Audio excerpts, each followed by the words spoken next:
Napansin mo na ba na madalas ang pagpapahalaga ng mga tao sa iyong halaga ay dumarating lang kapag huli na? Kapag wala ka na para magsilbi, magpasaya o maghintay. Si Marcus Aurelius, ang huling isa sa 5 mabuting emperador ng Roma, ay namuhay na punong-puno ng pagtataksil, kawalan at kabiguan, ngunit nanatili siyang kalmado, marangal at makapangyarihan. Pero ano kaya ang mangyayari sa iyo kung patuloy kang magpupumilit na patunayan ang iyong halaga sa mga hindi ka naman talaga nakikita? Ang sagot ay malungkot. Ang kaparehong sinapit ng mga hindi natututong kontrolin ang kanilang mga emosyon, ang pagkabalisa, kawalan ng pag-asa, kalungkutan at sa bandang huli ang pagsisisi na namuhay para sa iba at hindi para sa sarili. Sa kabilang banda, ang mga magsasabuhay ng matututunan mo sa video na ito ay magkakaroon ng panloob na lakas na napakatahimik at napakapuwersa na ang mga umalipusta sa iyo ay magtataka. Paano kaya sila nakapagbago ng ganoon? Kaya naman, inaanyayahan kitang manood hanggang sa dulo dahil ang susunod ay hindi lamang tungkol sa pag-iwan sa isang tao na nawawalan ng pag-asa, kundi tungkol sa pagiging isang bersyon ng iyong sarili na walang sinuman ang makakakontrol.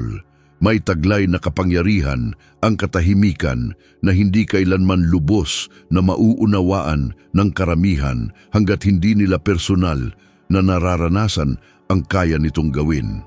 Kapag minamalit ka ng isang tao, ang natural na ugali ay ang gumanti.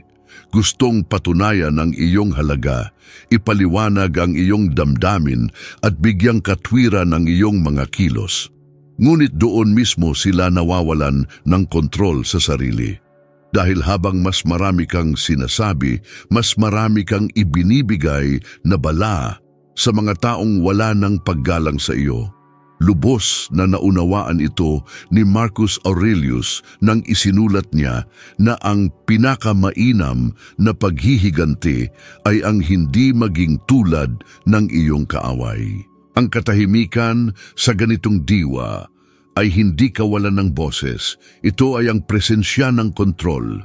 Ito ang pagkontrol sa sarili mong isip kapag ang lahat sa loob mo ay sumisigaw para sa atensyon. Isipin mong dumaraan ka sa isang hiwalayan, pagkabigo o pakiramdam na tinanggihan ng isang taong pinagkakatiwalaan mo. Ang biglaang pagnanais ay kunin ang iyong telepono, magpadala ng mensahe, subukang unawain ang nangyari at maghanap ng mga sagot. Ngunit sa maraming pagkakataon, ang katahimikan ang pinakamabisang tugon na maibibigay mo. Dahil binabaligtad nito ang sitwasyon. Kapag naglaho ka, ang mga umalipusta sa iyo ay magsisimulang magtaka kung ano ang nangyari, kung maayos ka ba, kung tuluyan ka na nilang nawala. Sa mga sandaling yon, nagsisimulang lumago muli ang iyong halaga, hindi dahil ipinaliwanag mo ang iyong sarili, kundi dahil sa paglaho mo. Mayroon ding katahimikan na hindi lang pang-emosyon, kundi produktibo. Ito ay kapag ginagamit mo ang panahon ng paglayo upang muling buuin ang sarili, upang gawing inspirasyon ang sakit. Habang inaasahan ng kabilang tao na nagdurusa ka, ikaw naman ay nagbabago, lumalakas, binabago ang iyong hitsura, pinapabuti ang iyong katawan o sumisisid sa isang bagong kaalaman. Walang mas nakakainis sa mga nagtapon sa iyo kaysa sa mapagtantong umuunlad ka nang hindi na kailangang patunayan ang anuman. Ang produktibong katahimikan ay isang uri ng panloob na muling pagsilang. Nakikipag-usap ito ng walang salita. Ipinapakita nito na naunawaan mong ang iyong halaga ay hindi nakadepende sa pagtingin ng iba. Sabi ni Marcus Aurelius, ang isang tao ay nakalalamang sa iba kapag nakalalamang siya sa kanyang sarili. At iyan mismo ang nangyayari kapag huminto ka sa pagre-react at nagsimulang kumilos ng may layunin. Mayroon ding uri ng katahimikan na kakaunti lamang ang nakakabisado. Ang estratehikong katahimikan. Ito ay kapag hindi mo ipinapakita ang iyong nararamdaman at gayon din ang iyong balak gawin. Kapag hinahayaan mong gumana ang pagdududa para sa iyo. Sa halip na bigyang katwiran ng iyong sarili, ikaw ay nagmamasid. Sa halip na ipaliwanag ang iyong sarili, lumalayo ka. Nalilito at nawawala ng balanse ang mga umaasa ng isang matinding reaksyon. Itinuturo ng stoicismo na ang kapanatagan ay isang uri ng kapangyarihan. Kapag sinubukan kang galitin ng kabilang tao at nananatili ka lamang na hindi apektado, sila ay nawawalan ng kontrol. At ang pinakakakaiba rito ay habang nagpapahirap ang kabilang tao na unawain kung ano ang pumapasok sa isip mo, ikaw naman ay nasa kapayapaan, muling inaayos ang iyong buhay. May malalim ding epekto sa psikolohiya ang katahimikan. Ipinapakita ng mga modernong pag-aaral na kapag ang isang tao ay pinagkaitan ng tugon na kanilang inaasahan, ang utak ay nagre-react ng katulad ng pagtigil sa isang nakakahumaling na substansya. Nangangahulugan ito na sa pamamagitan ng pag-alis ng iyong atensyon at presensya, nagdudulot ka sa kabilang tao ng pakiramdam ng kawalan, pagkalugi at pagkalito. Ngunit mahalagang maunawaan na ang layunin ay hindi ang magmanipula, kundi ang mabawi ang iyong sariling kapangyarihan. Ang katahimikan ay hindi tungkol sa pagpaparusa sa kabilang tao. Ito ay tungkol sa pagpapalaya sa sarili mula sa pangangailangang maging balido. Isipin kung ilang ulit kang napagod sa pagsubok na kumbinsihin ang isang tao na mahalaga ka. Ilang gabi ang nawala sa iyo, ilang usapan ang iyong inulit, ilang ulit kang nakaramdam ng pagiging maliit dahil hindi ka lang nakikita ng kabilang tao. Ngayon, isipin mong inilaan mo ang lahat ng enerhiyang iyon para sa iyong sarili. Ginamit ang panahong iyon upang lumago, matuto at maging isang mas mabuting bersyon ng iyong sarili. Ito ang epekto ng tamang paggamit ng katahimikan. Inililihis nito ang enerhiya na dating sumira sa iyo tungo sa isang bagay na magpapatatag sa iyo. Isang malinaw na halimbawa nito ay kapag inoobserbahan natin ang mga pampublikong personalidad na siniraan at sa halip na subukang ipagtanggol ang kanilang sarili, pinili ang katahimikan. Si Harry Styles, matapos magkawatak-watak ang grupong naglunsad sa kanya sa mundo, ay hindi nagbigay ng sunod-sunod na panayam para patunayan ang kanyang halaga. Naglaho siya ng sandali, pinagtuunan ng kanyang sarili, naging mas matatag sa sining at bumalik na may solo career na humigit sa lahat ng inaasahan. Mas malakas na nagsalita ang kanyang katahimikan kaysa sa anumang pahayag. Hindi niya kailangang bigyang katwiran ang kanyang sarili. Hinayaan lang niya ang mga resulta ang magsalita para sa kanya. Hindi komportable ang katahimikan dahil pinipilit nito ang kabilang tao na harapin ang kanilang sariling kawalan. At iyan mismo ang dahilan kung bakit ito napakapuwersa. Kapag tumahimik ka, lumilikha ka ng espasyo para sa kabilang tao upang marinig ang kanilang sariling alingawngaw. At madalas, ang alingawngaw na iyon ay ang tunog ng pagsisisi. Nasasanay ang mga tao sa iyong presensya, mga mensahe at pag-aalaga. At kapag naglaho ang lahat ng iyon, ang epekto ay mapaminsala. Sa mga sandaling iyon, nila napagtanto kung ano ang kanilang nawala. Ngunit ang tunay na aral ni Marcus Aurelius tungkol sa katahimikan ay higit pa sa pakikipag-ugnayan sa iba.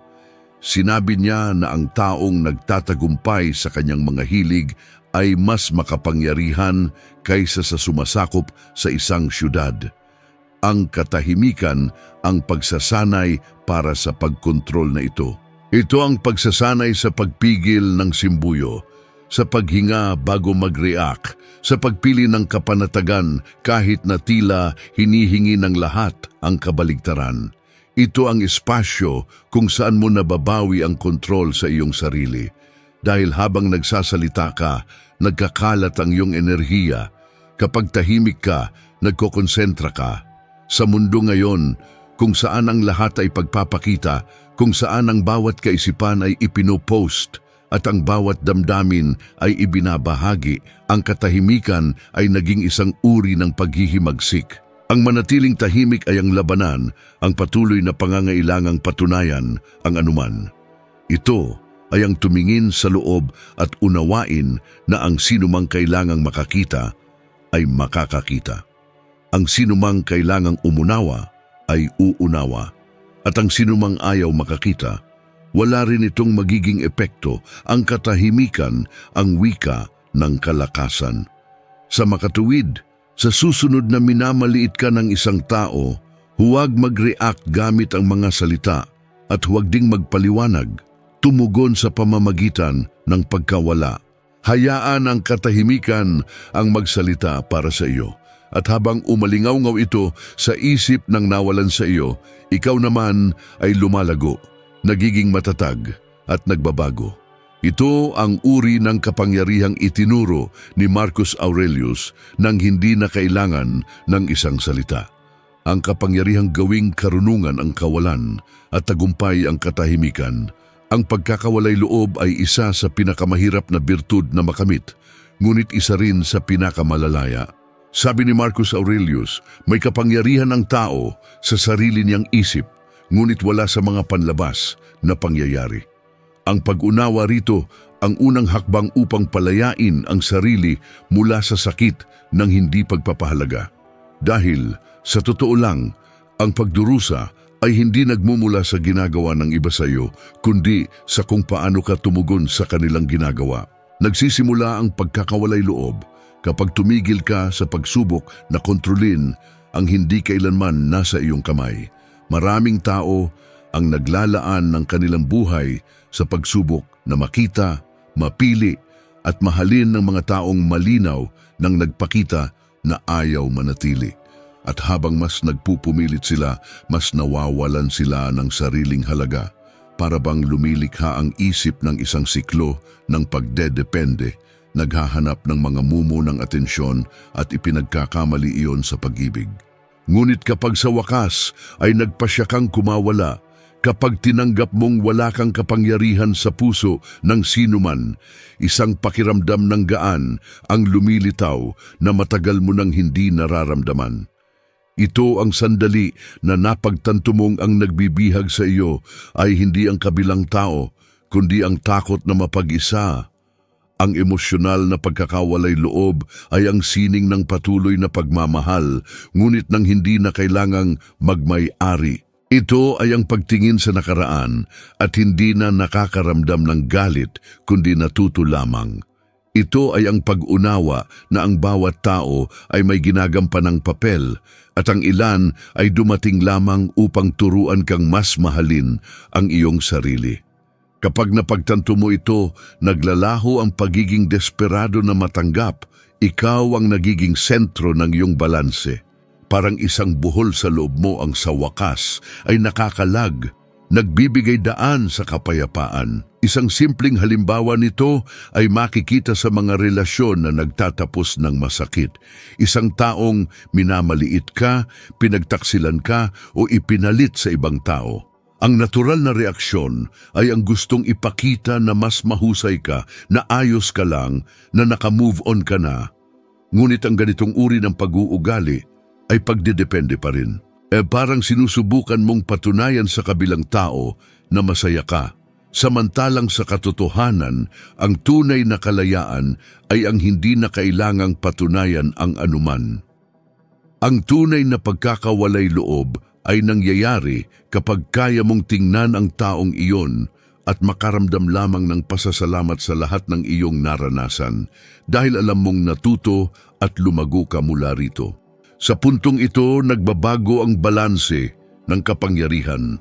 Ang pagkakawalay loob ay nangangahulugan din ng pag-iwan sa nakaraan kung saan ito nararapat. Ilang ulit ka bang bumabalik sa pagtingin sa mga lumang usapan, nakasave na litrato at mga mensaheng wala ng kahulugan? Ito ay parang muling pagbubukas ng sugat na humihilom na. Ang pagkakawalay loob ay nangangailangan ng tapang upang burahin, linisin at magbigay ng malayang espasyo. Ito ay parang ipinagpapalit ang bigat ng alaala sa gaan ng isang bagong simula. Ipinapakita ng mga pag-aaral sa pag-uugali na ang utak ay muling nagre-reprogram sa sarili kapag inalis mo ang mga pampukaw na nag-uugnay sa iyo sa mga lumang emosyonal na sitwasyon.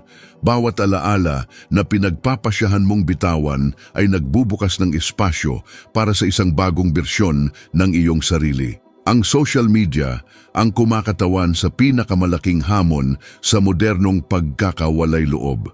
Pinaniniwalaan ka nila na kailangan mong magpakita ng anuman, na kailangan mong mag-post, at kailangan mong patunayan na mas mahusay ka.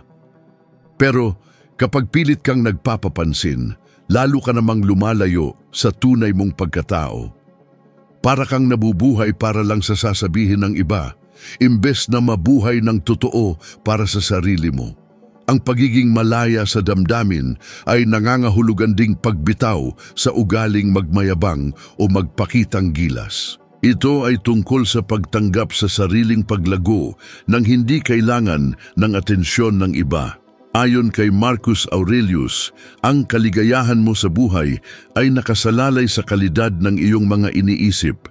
At paano ka magkakaroon ng magagandang iniisip kung ang isip mo'y nakakulong sa paghahambing at inaasahan ng ibang tao? Ang nakakatuwang kabalintunaan ng pagiging malaya sa damdamin ay kapag huminto ka sa paghabol, doon naman ikaw ang hahabulin ng mga tao.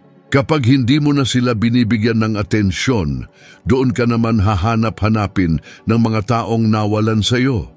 Kapag hindi ka na nagpapakita ng labis na pangangailangan, doon ka naman nila magiging interesado. At kapag wala ka nang hinahanap, doon ka nila susuyuin. Nangyayari ito dahil ibinabalik ng pagiging malaya sa damdamin ang iyong kapangyarihan. At ang mga taong dating bumaliwala sa iyo, kapag nalaman nilang wala na silang kontrol sa iyong damdamin, ay makakaramdam ng matinding kawalan. Isang magandang halimbawa nito ang kwento ni Jennifer Lopez. Dumaan siya sa magulong relasyon, pinuna, pinahiya sa publiko, pero hindi siya kailanman nagpakita ng pagiging biktima. Tahimik siyang nagtrabaho, itinayo muli ang kanyang buhay at ngayon ay kinikilala hindi dahil sa mga nanakit sa kanya, kundi dahil sa taong naging siya. Ang pagiging malaya niya sa damdamin ang naging gasolina ng kanyang tagumpay. Habang marami ang umaasang makita siyang bumagsak, simple lang siyang namulaklak. Ipinapakita nito na ang pagiging malaya sa damdamin ay hindi pagiging malamig. Ito ay katalinuhan sa pagharap sa emosyon. Pinapatunayan din ng agham na ang mga taong natutong maging malaya sa damdamin ay nagtataglay ng mas matatag na kalusugan ng isip at emosyon. Kapag tumigil ka sa pagsubok na kontrolin ang mga bagay na wala sa iyong kapangyarihan, bumababa ang iyong stress at pagkabalisa. Nagre-relax ang katawan mo, bumabagal ang takbo ng isip mo, at gumaganda ang tulog mo. Dahil huminto ka sa paglaban sa mga bagay na hindi mo na mababago at nagsisimulang tanggapin kung ano ang nangyayari. At ang pagtanggap ang simula ng kapayapaan. Gayunpaman, ang pagiging malaya sa damdamin ay hindi isang pindutan na kapag pinindot mo, biglang magbabago ang lahat. Ito ay isang proseso. Nangangailangan ito ng paulit-ulit na pagsasanay, kamalayan at pasensya. Makakaramdam ka ng pananabik, gugustuhin mong bumalik at makakaranas ka ng pagkadapa. Ngunit sa bawat pagkakataong labanan mo ang pagnanais na muling kumonekta sa isang taong hindi nakakatulong sa iyong ikabubuti, pinapalakas mo ang iyong kaisipan para itong kalamnan na lumalakas kapag madalas na ginagamit. Sinabi ni Marcus Aurelius na ang hadlang ang siyang daan at bawat sandali ng sakit na nararanasan mo ay, sa katunayan, isang pagkakataon para sa espiritual na paglago. Ang nakakagulat ay itinuturo rin ng pagiging malaya sa damdamin kung paano magmahal ng mas epektibo. Dahil kapag natuto kang hindi umasa, ang pag-ibig ay hindi na parang bilangguan, kundi isang piniling desisyon. Nagsisimula kang makipag-ugnayan hindi dahil sa pangangailangan, kundi dahil sa tunay na pagkakasundo. At ang mga taong natutong makontento sa sarili ay umaakit ng mga taong kayang tumayo sa sarili nilang mga paa. Nagbubunga ang pagiging malaya sa damdamin ng mas dalisay na koneksyon dahil wala ka ng inaasahang kapalit maliban sa tunay na pagpapahalaga. At lahat ng ito ay nagsisimula sa isang simpleng gawain, ang pagtigil sa pagpilit, pagtigil sa iyong mga paliwanag at hindi na pagmamakaawa para sa pagkilala. Kapag binitawan mo na, ayos lang ang lahat. Ang tunay na para sa iyo ay natural na babalik, ang hindi kusang mawawala. At sa gitna ng prosesong ito, matutuklasan mo ang isang bagay na nagpapabago ng lahat. Ang kalayaang hinahanap mo sa ibang tao ay palaging nasa loob mo. Sa huli, ang pagiging malaya sa damdamin ang pinakamataas na uri ng pagmamahal sa sarili. Ito ang nagtutulak sa mga nawalan sa iyo sa kawalan ng pag-asa. Dahil habang ang iba ay umaasang makita kang bumagsak, muli mong itinayo ang sarili mo. Habang iniisip nilang nawawala ka, ikaw naman ay namumukadkad. At kapag sa wakas ay napagtanto nilang wala na silang kapangyarihan sa iyo, doon lalabas ang pagsisisi. Ngunit sa panahong iyon, hindi ka na tumitingin sa likod, umuusad ka pasulong ng tahimik, na may magaan na kalooban at mapayapang isipan. Ang tunay na lakas ng isang tao ay nahahayag kapag kaya niyang manatiling kalmado kahit sa gitna ng kaguluhan. Sinabi ni Marcus Aurelius, kung mayroong anumang panlabas na nagdudulot sa iyo ng pagkabahala, hindi ang bagay mismo ang bumabagabag sa iyo, kundi ang paraan ng iyong paghusga dito. Ipinapakita ng pahayag na ito na hindi ang mga pangyayari mismo ang nagnanakaw sa atin ng kapayapaan, kundi ang ating mga reaksyon dito. Isipin mo ang isang taong naipit sa traffic at mahuhuli sa isang mahalagang lakad. Karamihan sa mga tao ay maiinis, magmumura at makakaramdam ng matinding stress. Ngunit ayon sa Stoicism, ang reaksyon na ito ay isang pagpipilian. Ang sitwasyon ay wala sa iyong kontrol at ang tunay na mahalaga ay ang pagkontrol sa sarili. Ito ang pinaka-esensya ng karunungang Stoic, ang pag-unawa kung ano ang nasa iyong kapangyarihan at kung ano ang hindi. Naniniwala si Marcus Aurelius na ang katahimikan at pagkontrol sa emosyon ang mga tanda ng tunay na kapanahunan. Sinabi niya, ang pinakamabuting paghihiganti ay ang hindi maging katulad ng iyong kalaban.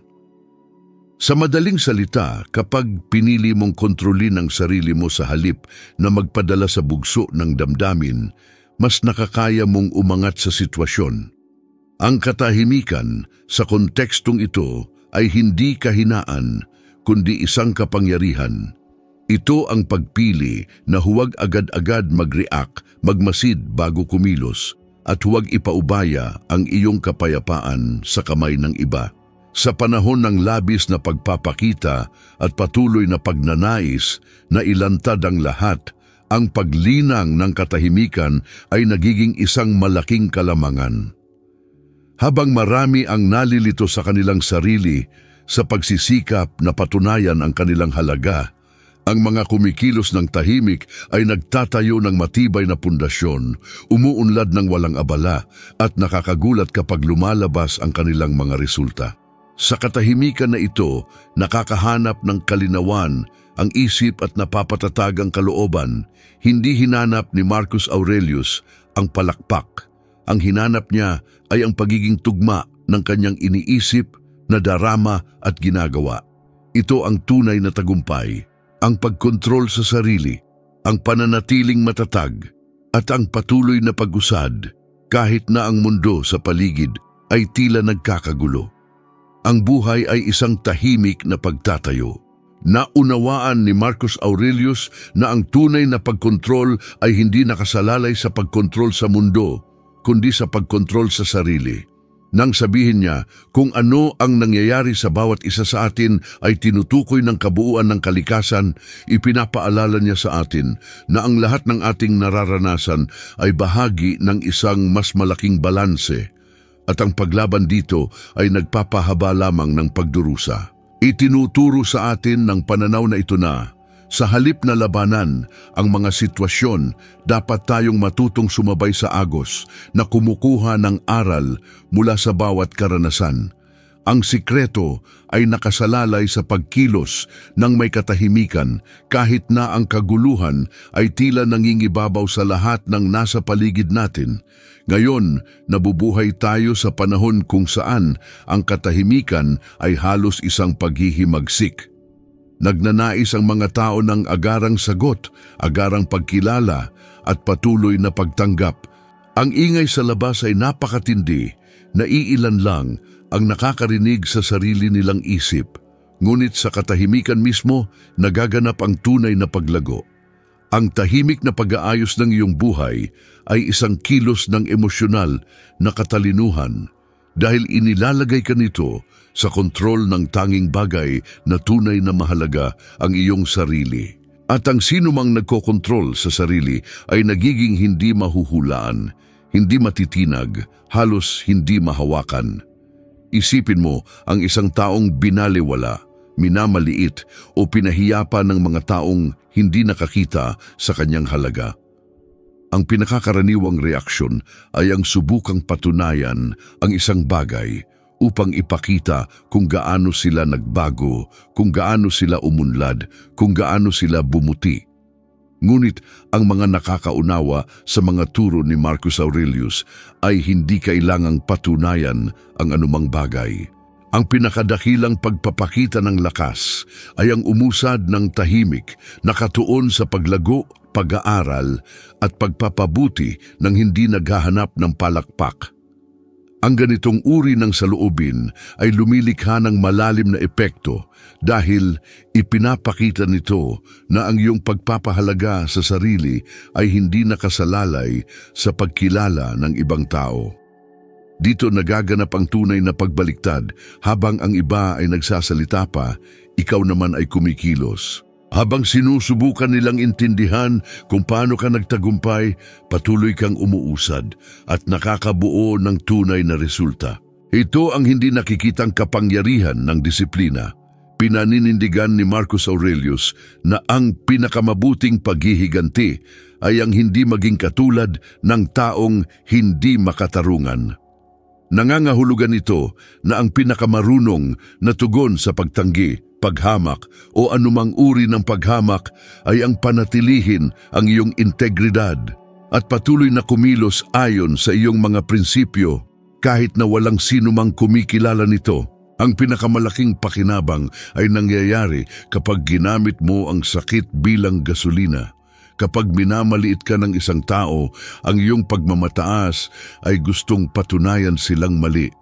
Ngunit itinuturo sa iyo ng karunungan na baguhin ang enerhiyang iyon sa pagtuon at pagiging tuloy-tuloy.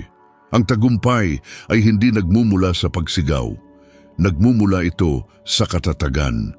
Kung paanong kailangan ng isang buto ang katahimikan para sumibol, ganun din ang tao, kailangan ng katahimikan para umunlad. Ito ang tunay na landas ng Stoic.